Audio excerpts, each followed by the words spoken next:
आमिर को heart attack हो जाता है।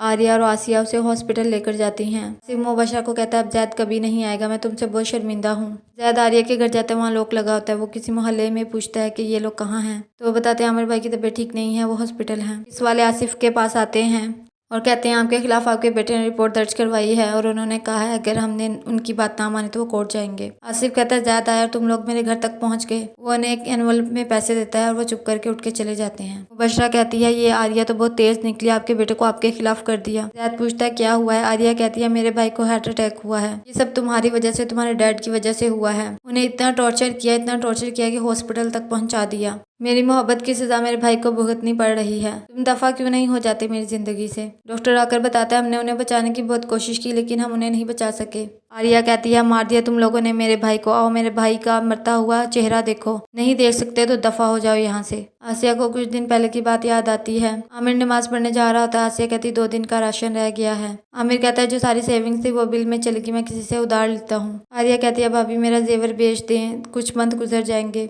आसिया कहती तुम्हारे भाई कभी नहीं मानेंगे। आर्या अपनी भाभी के गले लगकर बहुत ज्यादा रोती है।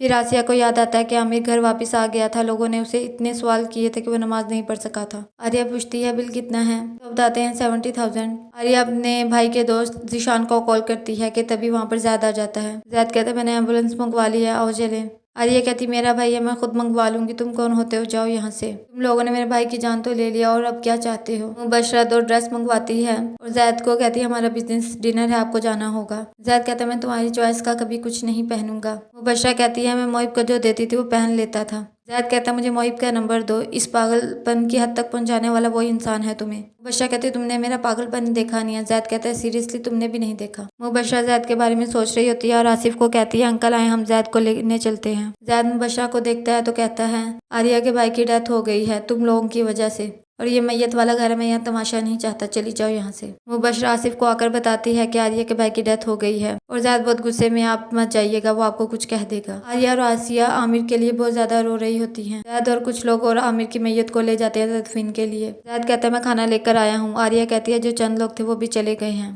क्योंकि यहाँ पर एक बदकार लड़की रहती है और वो मैं हूँ। लोग हमारे घर का खाना पीना पसंद नहीं करते, अब चले जाओ तुम यहाँ से, कोई जरूरत नहीं है खाने की। ज़ैद अपने घर वापस आता है और कहता है मुझे आर्या से निकाह करना है। आसिफ कहता है ये तुम्हारी धमकियां मैंने बहुत दफा सुनी है। ज़ैद कहता है आपकी इस दफा लॉस में कोई प्रॉफिट नहीं होगा, एक बेटा आपसे गुजारिश कर रहा है। आसिफ कहता है कि बेटे हो तो बेटे रहो, बाप ना बनो, तुम अपनी फिक्र करो, मैं तुम्हें डिसोन करता हूँ और कीज पैसे हर चीज यहाँ पर छोड़ कर जाओ। ज़ैद हर चीज उतार के वापस दे देता है।